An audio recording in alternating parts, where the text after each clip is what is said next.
our cold opening, maybe this episode is sponsored by Adventure USA, and we'll see if he gets it because no one else will get the joke. Welcome to another episode of the Highlight Zone After Hours. I am Steve. And I'm Kelly. We have a very special episode. We just recorded a bit with TJ, the YouTuber from Kayak USA, who I've known for a while. And without further ado, Dad, here we go, right? Let's do it. Let's do it. Swipe. You're traveling through another dimension, a dimension not only of sight and sound, but of Twilight Zone reviews. A journey into a wondrous land of intoxication where a father, son, and guest drink and retell episodes of the Twilight Zone. There is a fifth dimension. Stay tuned because your next stop is the Highlight Zone After Hours. The Twilight Zone.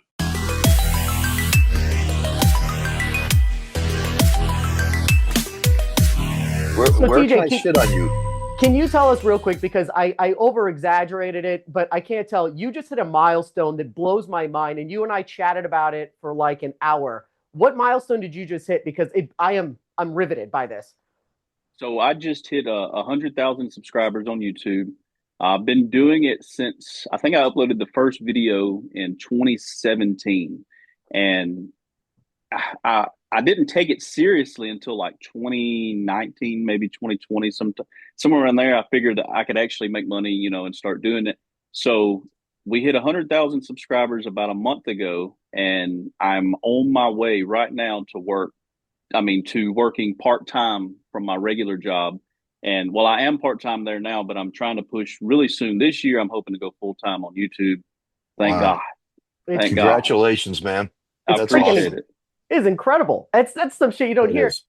And if you go read the comments on any of his videos, this is going to sound super cheesy, but one comment that you read consistently, and it's one of the ones that I made that first got me to, talking with you a long time ago, was, if it wasn't for you, I wouldn't have been in this hobby. And you have made it affordable and fun to do this. And I mean, if you go through and look at the comments, so many people are thanking him for this, because if you go watch his videos, whether or not you're into the kayaking or not, the idea of DIY is so cool, and you make it easy to understand, and you're freaking funny, and there's something unique about it. So I can't thank you enough for for coming on here, but congrats, man. That shit is awesome.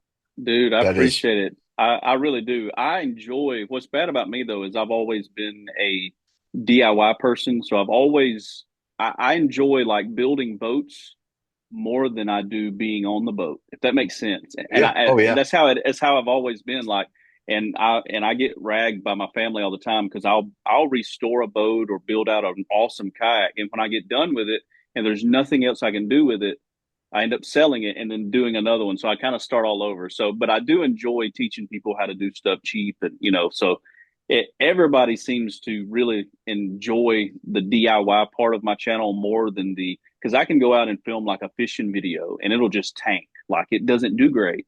And it's because the people who are kind of focused on my content are here to learn something or figure out how to do something better, or easier.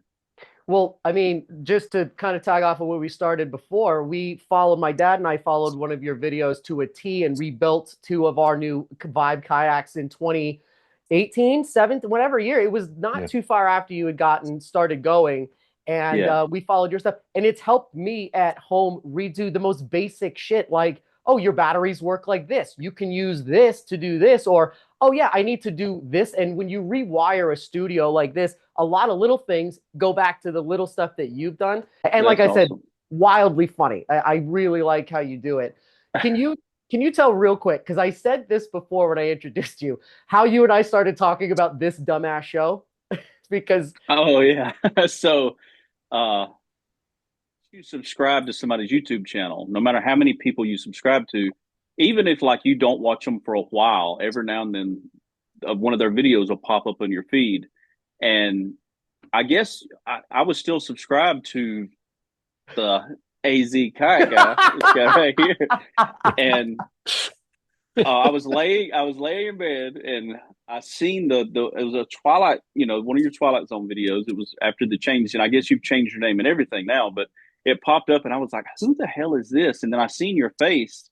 So I started watching the video and it was like, and then you jump cut to you wearing one of Sarah's bikinis in the backyard. I Oh was my God. like, what the hell? I even paused it and I called my wife. I was like, Beth, come in here. You've got to see this. And she glanced at the TV and it's just you in a bikini top. And it was like, she goes, what the hell are you watching? I said, that's Steve. That's Steve. she Dude. said, why is he wearing that? I'm sorry, I'm in tears because if you could see it from my end, because it was like 10:30 your time, and I get a picture of you in bed with your feet in bed, and it's me laying in the bikini, and you're like, what the hell is this? And I just started dying laughing because I called Sarah and I'm like, freaking TJ saw this and look at this. So anyway, that shit still makes me laugh. I'm dying right now. Hilarious. So we're going to go over one episode with TJ tonight. He's going to retell an incredibly important episode. And if you look this up, I don't know if you did, if you Google scariest episodes of the Twilight Zone, this gets brought up on everybody's top 5 list. And I'll tell you why, because it's realistic. And I have a lot of questions, but TJ, here's how it works. You've got your beer and your stupid AZ Kayak Guy koozie. I've got a margarita today. I figured I'd go like this. Nice. And Dad, what do you got? I've got my Long Island iced tea. You got your Long Rockin'. Island? So this is what I'm drinking right now. This is called a Bama Mosa. Oh, no. Okay. Dude, they are so good. It's like a wheat ale. I don't know if you're into beer, Yeah. but it's like a wheat ale, but it's like 7.5% All per right. can. So it's pretty stout, but By it's really the name, good. By the name Bama, I also feel like I'm going to have a hard time finding that here. Right? Yeah, I think, both of these, both of my go-to beers, the Bama Mosa and then my Goat Island Blood Orange, they're both made here in Alabama. So, okay. Oh, you said Goat Island? yeah, it's made. A lot of companies make a Blood Orange, but this one's by a company made. I think they're in Coleman, Alabama. They make it. They're called Goat Island. Is the company. Well, but they're so good. I have my giant ass tequila here because the rules apply still. Even if it's a famous YouTuber like TJ, if he goes over 5 minutes, the room has to take shots. Yep. So, TJ, I'm going to cue you up. I'm going to put a 5-minute clock on the timer. Notes, no notes. We don't give a shit. Retell the episode, The Shelter. But before we do that, we will be covering Season 3, Episode 3, The Shelter, which was released on September 29th, 1961. Written by Rod Serling and directed by Lamont Johnson. I have some crazy... What you're about to watch is a nightmare. It is not meant to be prophetic. It need not happen. It's the fervent and urgent prayer of all men of good will that will never shall happen. But in this place, in this moment, it does happen. This is the Twilight Zone. I have some crazy trivia about this, but more importantly, I'm just excited to ask you a bunch of questions about this. But more importantly, everybody stick around because at the end of this retelling, instead of doing a this or that with TJ, I'm going to have you, TJ and my dad, draw a sketch with their eyes closed with a pencil, a paper and Sharpie based on the Twilight Zone. All right. Trust me, it'll be funny. It's straight out of Census sketch. What's the game? Cranium. That's where I ripped it right off of because I had zero originality. All right. 5-minute shot clock. TJ, are you ready to go? Okay. So what am I doing? I'm explaining the whole episode. Retell it like you just saw it to someone. If you're going to retell spoilers, everything. In Give us 5 minutes. the cliff note version in 5 minutes of The Shelter. Okay. Yeah. I'm trying to think of what age this was. So this was like 60s, right? 61. Early 61, 60s, yeah. Right? Early 60s. Okay. And it was real time when this was portrayed, this episode. Yeah. Yeah. All right. You good? You ready? I'm good. Here we go. 5 minutes, shot clock. There we go. Nice. Go for it, buddy. All right. So this episode takes place in the early 60s, and it's a group of friends, and they're all kind of just hanging out. They're grown-ups, and they have children, and they're all just hanging out together, and you can tell they're really close. Like it's a community group. They all come together and they are ready to go home. And they're actually together for a birthday party for the, one of the main characters, the doctor there. And I did notice that one of the actors was a young, grandfather from Willy Wonka and the Chocolate Factory. I think I'm right, but you're Yes, 100%, you're 100% right. Nicely yeah, done. I think that was him.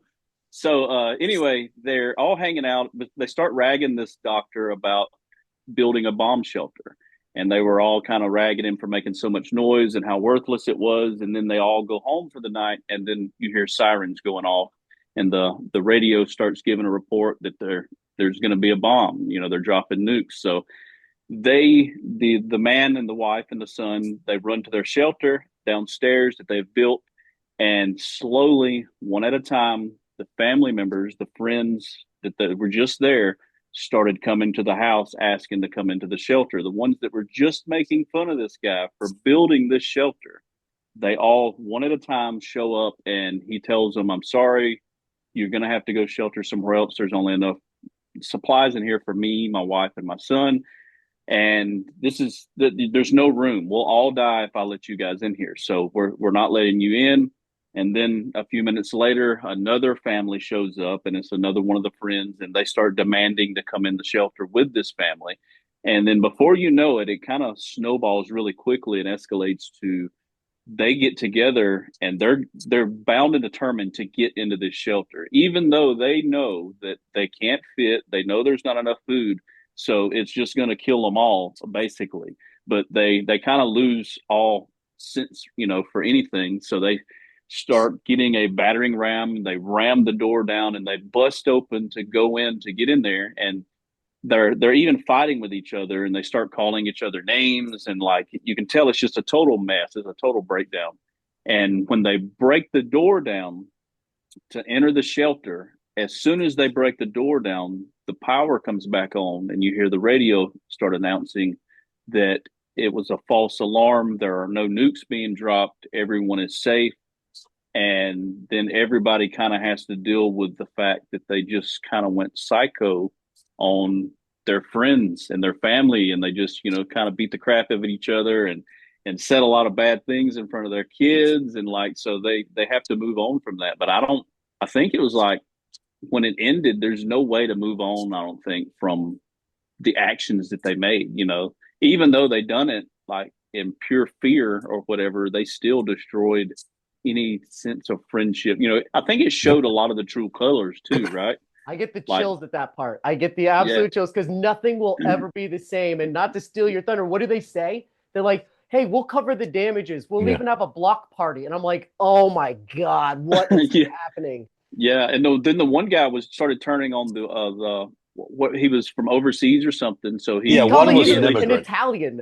Yeah, he was just like an Italian. Man, he reminded me of like a Sal. You remember Sal from Impractical Jokers? Yeah, That's Sal, that yes. guy. He reminded me of that guy. But so it was a really good episode. I even told my wife after I watched it today. She was like, "Did you watch that yet?" I was like, "Yeah, I watched it this morning." I was like, I forgot how good, I haven't watched Twilight Zone since I was young. I forgot how good the show actually was. And that was a really, really good show. Well, you just smoked our shot clock. You have a minute left. You could tell us your life story or play with your dogs at this point. But nicely done. So I forgot to say, we have a new permanent narrator, Andy, the narrator. Belinsky recorded a very lifelike Rod Serling introduction that I put in before. Probably rough since I didn't introduce it. But Andy, the narrator Belinsky, read us Rod Serling's exit monologue. No moral, no message, no prophetic track. Just a simple statement of fact. For civilization to survive, the human race has to remain civilized. Tonight's very small exercise in logic from the Twilight Zone. Sweet. Okay, so based on its like a 1 to 10 scale, what did you rate this one, TJ? Oh, it's a 10. Yeah. I think it's a 10 just because of the story writing. I think that it was really, it's kind of like what you hit on earlier. The realness of it makes it good. Like the same reason my wife, she hates like scary movies, but she'll watch scary movies that couldn't be real. You know what I'm saying? Like we're huge Supernatural fans. Like we're rewatching Supernatural right now. And she can watch all the episodes that are kind of monsters and stuff like that. But the stuff that could really happen, like psychos or people breaking into your house or like just the crazy movies, she can't handle. And I think that's what makes those really unique and really good to some people, is because of the realness of them. And this was a really legit, real episode like this. That did happen. People back then did fear for that. They were bomb shelters all over the place. It reminds me of that old movie. What was it? Blast from the Past? Where Yeah, absolutely. yeah, that's what that reminded me of. That was really cool. So, Dad, what about you? Rating 1 to 10? I gave it an 8. And TJ, I lived during those times. I was in school in 62, and I remember practicing the nuclear attack drill, which was to go under your desk. How laughable was what we thought would save our lives to dive under one of those little plywood desks. Yeah. I I enjoyed it immensely. But if you've watched any of our previous episodes on this, a couple of things that are so time period sensitive. One is the people. This guy, the dad who's the doctor, I swear to God, he had to be his son's grandfather at least, if not great grandfather. Which is a very This guy was Twilight Zone. this was a Twilight Zone kind of thing. Yeah, they cast people in their 60s to play fathers of kids that were 8. Yes. Yeah. So that part, I just make that observation because that is seen throughout all of these episodes. The second one was, tell me how nuclear bomb proof that door was to the shelter, TJ. Which is okay. That's kind of why I was really pumped to bring TJ into this one. So this for me is a very hardcore 10. This is, to me, this is up there with the Monsters Who Do on Maple Street. TJ, if you're looking for another one that's very similar to this, I would tell you that that is another very comparable episode, and it's about the civilization just falling apart and turning on itself. Yeah. It's people turning on themselves. And I like how you said in the retelling that these people were mocking him for the thing, and then they were the ones that were ballsy enough to beg him and smash down the door to get into this thing. I've rewatched this episode maybe 30 times. It's one of my most watched. But I'll tell you, I have a hard time watching this. It does get my anxiety up because when they all start, there's a moment where the number one friend gets turned down and he starts leaving, and he's leaving to go collect water or do whatever the hell he was going to do. And then they're in the door. They're like, well, is he going to let us in? He goes, no. And he's trying to leave, but then they get him to stay in. And once again, I'm like, that is 100% how it would happen in real life. Yep. It really is. Your best friend would yeah. know. He would know that, yeah, we fucked this up and we need to leave. But then the group think, that mob mentality gets in. And it's the thing that makes my skin crawl, and you said it, is they're like, we're going to bash the door down, erasing the point of a bomb shelter. Forget the fact that the door is made of plywood, or balsa wood even, but the point of it, just like, we're going to smash the door down so he can let us in.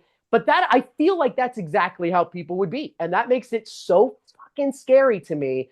Because it's exactly what it was. Yeah. That Rod Serling wrote this, it says in the trivia, over a weekend. And it's just one of those things, like, it's apt in 1961 and it works again in today. If this should happen today, it'd be the same exact outcome, I think. Yeah, it really would. We talk about that in a newer modern scenario. Me and Chris, my cousin, we talk about stuff like, he's kind of a prepper now. Like, he started, he's got a good gun collection, like a lot of ammo and stuff like that. But like, there's two mentalities out there now of prepping. There's food preppers and there's people that will take your food preppers. And it's sad, but I mean, that's kind of ingrained in us on survival. It's going to kick in. It's one of those things where I think if it was happening in my neighborhood, you would get the people that would prep for all of that stuff, but then they would be the first people. You just watch anything like The Last of Us, any apocalyptic story. The Road is a great one. The good people, they don't last very long because the bad people are going to outnumber them and take everything, and it's going to be gone in a heartbeat, just like this. So, all right, so we got our ratings in there.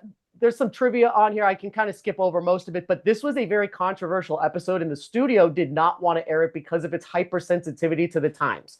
So they really thought that this was going to trigger people and freak them the hell out. So I thought that was interesting. There's an episode of The Simpsons in 1995 where Bart builds a shelter. So if you go back and watch that one, that's a parody episode of this in The Simpsons, and I vividly remember this one. It was pretty funny. So TJ, I got to ask you about this one because this is the thing that I've been super pumped about.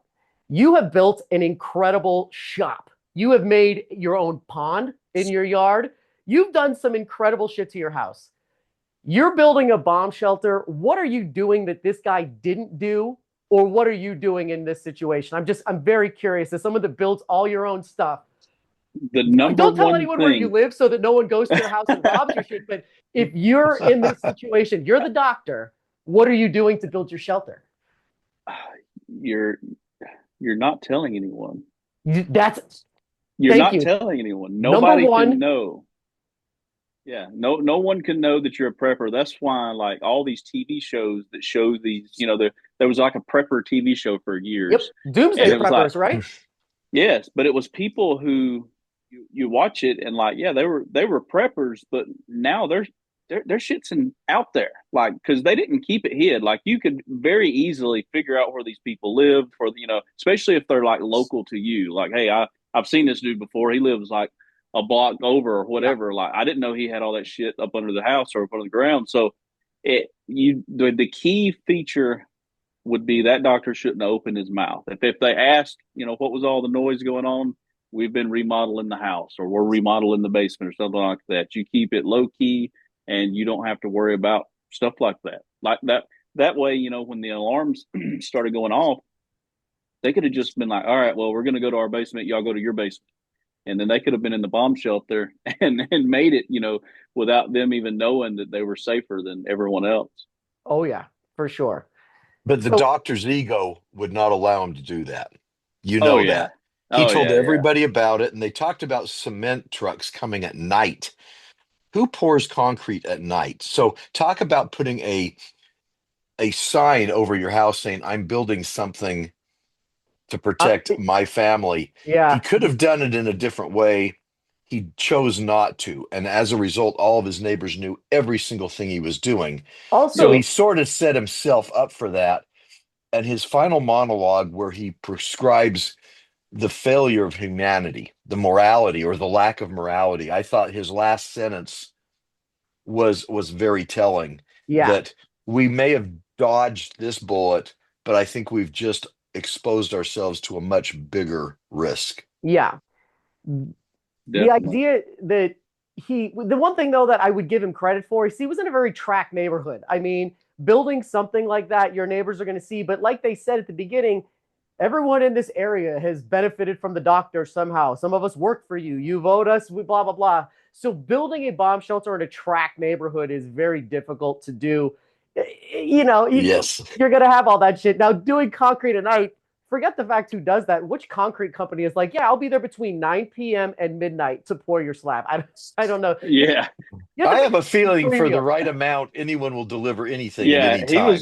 He was definitely paying extra for that concrete. So that was material plus. What are you doing for, so they were doing, by the way, one of the things that I always liked, and Cormac McCarthy wrote The Road, and then the movie was amazing, one of my favorite in the world movies, but they did something that I've always done is fill up every container of water that you can possibly get. And I liked how they showed the water barely coming out of the tap, because once again, that is exactly how this would happen. When this shit happens, people leave their jobs and they run home. So you're not going to get a lot of that. So I like the idea that they said that so clearly, and you saw them filling the bottles and his frantic wife dropping a glass bottle. And I like what he said. He goes, this will be worth more than, what did he say? Like, this will be worth. He said, pretend this is the most expensive perfume and you don't want to spill it. Yeah. Yep. See, I thought that was a very telling line, because it really is. So outside of keeping it secret and concrete and all this other stuff, what are you doing? Is it batteries? Is it air filtration? What are you using? Generators and storing gas? Like, what's your doomsday shelter? Well, my wife is she cans a lot, so we've got a lot of stuff that she cans. But also, like the solar power battery packs and stuff. Those are key.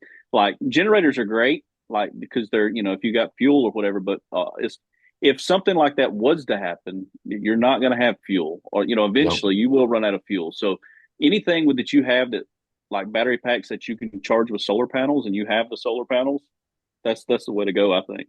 Yeah, I didn't. This is me being dumb, and where you definitely know what you're talking about.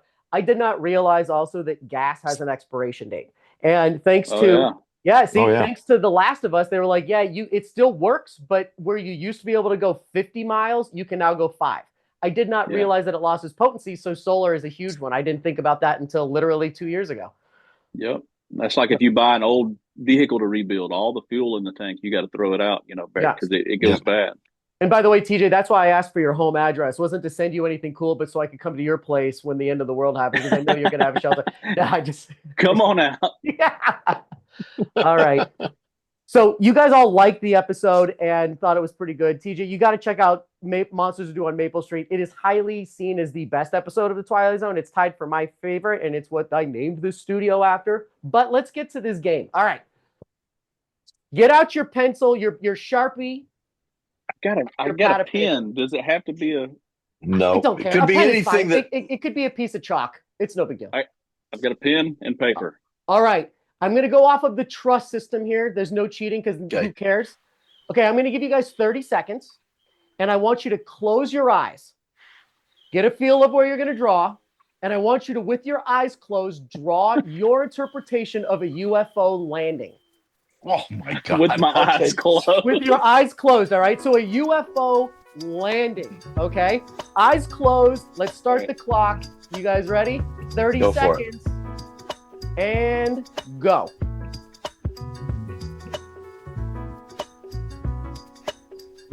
Let's see. I can't see what they're doing, but TJ's face is making me laugh. Okay, we are at 8 seconds in. You guys have 20 seconds left to draw your masterpiece. Obviously, this is ripped straight from the game Cranium. This is what they call a senso sketch, which is the one I usually do really well at. You guys have 10 seconds left. Okay, this is great. I love how you guys are just sitting there. TJ, you look like you're asleep. 3, 2, 1, stop. All right. Oh my God. All right, Not the too- reactions are already golden. Okay, so Dad, let's do yours first and save TJ's. All right, hold it up to the camera and tell us what you got. I would fly on this thing. I think this worked out pretty good. Oh my God, wait a minute. Okay, so you got the legs actually on the land. You How do you definitely do that? On the dirt. I called cheating. I called Yeah. cheating. Here's the no, TJ. I watch a ton of ancient. What is it? With Ancient the aliens. Ancient aliens. So I've got my spaceship memorized. I Okay, screwed what is up the moon. banana? What's the floating banana stuff? That's the moon, because they never come in the daytime. They always come at night. So this is my ship with the little bubble. Yep, I the got it. landing gear and the Earth, man. I'm all I- over this. I'm not gonna lie, I kind of go with TJ. It almost seems like you made that shit up. Now wait a minute. I did Here we not. go, drum roll. My eyes were closed. So, Okay, wait a minute. Okay, so you've got the people, which I would have put people. You've got the ship with the perfect round top. And then is that like the legs? Those are the 3 legs. yeah, sure. Those are 3 legs. God. No, Okay. I think that He it's and I beating have those seen. people We've up. seen the shame. We have both been exposed to alien craft Okay, before, obviously. you just blow my mind. You guys are kind of in the same region. You've clearly seen that same ship flying around because you just drove the same thing. Yeah, Dude. Damn, we did good. Nicely done. Nicely done. All right, so TJ, if people want to go and follow you on all of your aspects and go see the crazy shit that you're up to and to find out how to build kayaks, trailers, truck stuff, just literally everything. And my favorite is just your video content. Where do they go? I'm on Kayak USA on YouTube. So if you just search Kayak USA, it should be the first thing that pops up on YouTube. And I'm on Instagram, Facebook. So go check me out. You kind of already blew up my spot. If you go to YouTube and you start typing in kayak, and not even like if I'm logged in, if I'm on a different one, Yeah. yours comes up immediately. So of it, and congratulations on the milestones, man. Really cool. I appreciate it, man. I do. Right. I'm glad I got to be on here with you today. You're the first one I have turned down, and it's because it's you. But I have turned down so many of these you would not believe. Like, See, now like- I feel bad because this is going to get 83 views, and you're going to be like, dude. It's well, awesome. Thank you again from the bottom of my heart. This was super cool. You're kind of like the only celebrity we've had yet. And I really, really appreciate it. So thanks, dude. Everybody go and look him up on all of that he said. It's wildly cool what the hell he's up to. And we will never get him on here again because now he's established a level of seniority. We got Yes. one and that's it. I'll be back. I'll be back. That we like to hear. All right. Well, take it easy, TJ. Thanks again, you guys. And stick around because we're going to go from this, and my dad is going to retell in 5 minutes or less The Passerby. Is that correct? That is correct. All right. We'll see you in a second. Thanks, guys.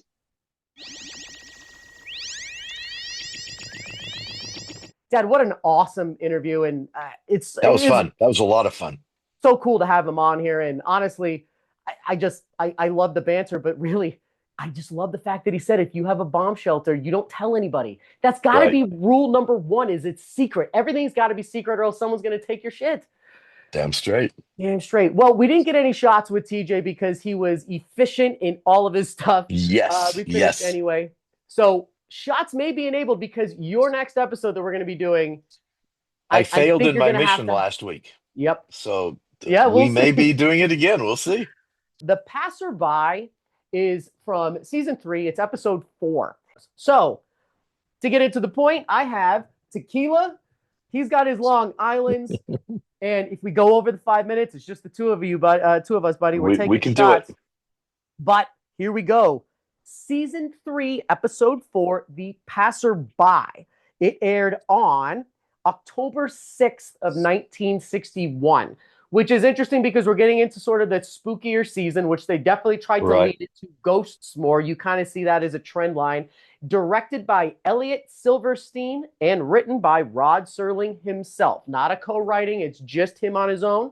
This road is the afterwards of the Civil War. It began at Fort Sumter, South Carolina, and ended at a place called Appomattox. It's littered with the residue of broken battles and shattered dreams. In just a moment, you'll enter a strange province that knows neither north nor south, a place we call the Twilight Zone. 5-minute shot clock. Tell me when you're ready, buddy. Bring it on. Let's do this. I hate reaching right in front of the camera. I look so horrible, but here we go. 5 minutes on the shot clock. Bingo. All right. Bingo. Let's do it. Passersby. So this episode starts with a dusty, dirty road in front of a destroyed Southern plantation manor house. So on this dirt road, countless, I would describe them as weary Confederate soldiers, are trudging down the road in an endless line, all in the same direction. One soldier in particular, he's on a crutch, so he's got a real bad leg. He stops for a minute, looks at the house, and he sees a woman sitting in a rocking chair, and he asks her if he can have a drink of water. She says, yeah, you can have a drink of water. It's from the well. He gets the drink. Then he asks her if he can sit down and rest. So under a big tree, he sits down. He pulls out this homemade guitar that he's made, which is pretty cool. And he asks her if it's okay to start strumming a song. So he does. She recognizes the song. They talk about it a little bit. She tells him that her husband used to play the guitar, but that he was killed. I think it was in Gettysburg where he was killed. So this is Civil War time. She comments on this endless stream of soldiers dragging themselves down this dirt road. And all of a sudden she sees a neighbor, some guy named Charlie, who she runs up to and embraces. He apparently lived down the road from there. She recognized him, and she'd heard that he'd been killed and that he'd been actually shot in the head. And she can't believe that he's still alive. And she says how happy his wife will be when she sees him when he goes home. And all he does is he keeps walking, even though she's climbing all over this guy. I couldn't believe there's like a step ladder on him. She's climbing him, hugging him. She's so happy to see this guy. She's embracing him, and all he does is ignore her and just keeps on walking and heads on down the road. He drops his bags, his blanket and so forth. And after he's gone, she picks it up, and his hat's there. And she noticed that it's got a bloody spot on the hat where she had heard he'd been shot in the head. So now things are starting to click together a little bit. So she and this crippled dude, who's also a Confederate soldier, they sit on the porch and they're singing this sad song. And she despises the Yankee. She starts reminiscing about the Yankee that must have killed her husband, who shot her husband. She says, I have a gun inside, a shotgun. I'm going to kill the first Yankee who walks by in revenge. And this guy, he just takes offense to that because he's seen so much war. He's war weary, and he says, ma'am, that's just going to lead you to a very dark spot. I've seen enough death. We don't need to bring any more of it on. So at that point, a Union soldier rides by on a horse, and you just see him in profile. And the Confederate guy recognizes him. They start talking. He says, "I think I remember you. There was a mortar shell that hit, and I thought that you were killed." And at that point, the guy turns his head so the camera shines on it, and half of his face is blown away. So you know that he was killed. And his comment was, "This too shall pass." And at that moment, the woman comes out of the remains of this plantation house, raises her shotgun and shoots him. And he just sits on the horse. Nothing happens. And she's amazed. She looks at him and goes, "I couldn't have missed you. I just shot you point blank." So things are starting to come together. You're realizing that these guys are probably all dead. And she just doesn't recognize that. So the next morning, there's no one traveling down the road, and our soldier buddy who's on the crutch is getting ready to leave. She comes down and says, "Where are you going?" And he says, "Ma'am, I've got to go down this road. There's a place I've got to be where everybody else is, and there's no one else behind me." So all of a sudden, she hears that song being sung that he was playing for her earlier, and it's her husband. He comes down the road. So she's amazed. She's in shock. She's ecstatic. Her husband's there. She runs up, grabs him, tells him to come in to the house, how happy she is to see him. And he has that blank stare on his face. So he says, "I don't have, there's nothing left here for us. We've got to go on down the road." So he just leaves her standing there, looking at him. And the next thing is Abe Lincoln walks down the road. Now, Abe Lincoln is a classic Abe Lincoln impersonator.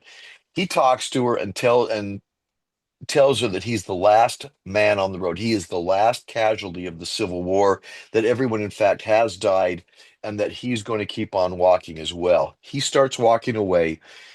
She's standing there dumbfounded, realizes that they're all dead. She runs off in the last scene, catches up with her husband, and that's the end of the story. Oh, did you finish right at this thing?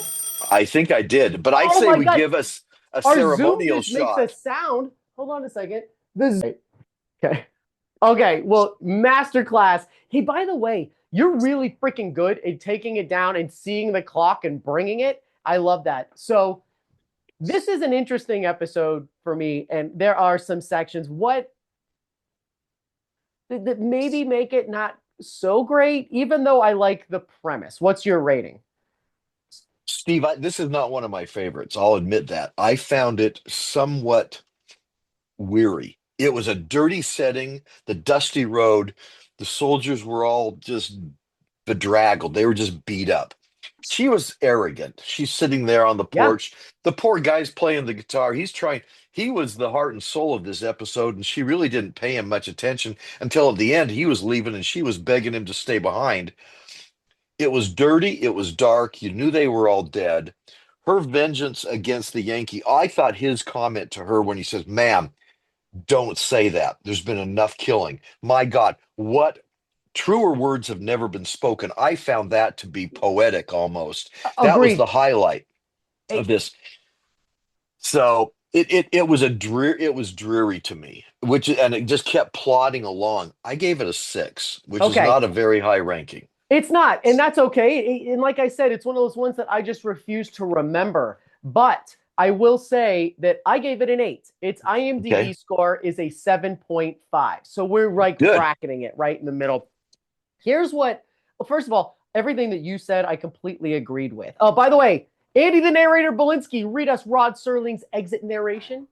Incident on a dirt road during the month of April, the year 1865. As we've already pointed out, it's a road that won't be found on a map, but it's one of many that lead in and out of the Twilight Zone. Thank you. Thank you, kind sir. Here's one of the things that I so you're right, the dreary and the dragging on, I kind of like how you said that, because I feel like that's the point.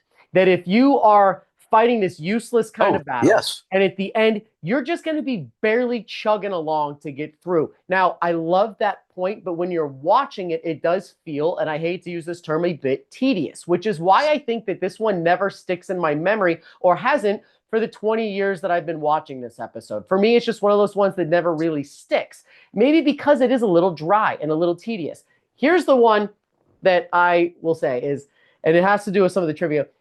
The idea that the last one walking through was an Abe Lincoln walkthrough, I thought that kind of maybe took an entire star rating off for me. Because while I liked seeing Honest Abe, the pioneer kind of getting civil rights going and ending the Civil War, I thought it was crowbarred in. And I didn't really enjoy that part. Because after rewatching it and thinking about, if you were dead, but you didn't know you were dead, but maybe an inkling that there was something going on. And I like how you said that line. He goes, I got to go. There's something I have to do. It's something there that she didn't have. She was just sitting there being angry, shooting a shotgun at a ghost on a horse. She had no clue of her status, of her existence at that point. But you could have taken the whole Abe piece out, and it would have been almost a better show if her conversation with her husband and the acknowledgement that he was dead and, honey, there's nothing for us here. He keeps walking. End of the episode, she runs after him. That, to me, would have been the finish. I kind of agree. It makes me think that I accidentally pressed an 8 instead of a 7. Either way, it's close. I'm not going to nitpick over my star ratings over it. Here's a little bit of trivia on this one, because there is some interesting ones here. James Farr, the future Corporal Maxwell Klinger of MASH, is seen at the beginning. He's one of the soldiers at the bottom with his face covered.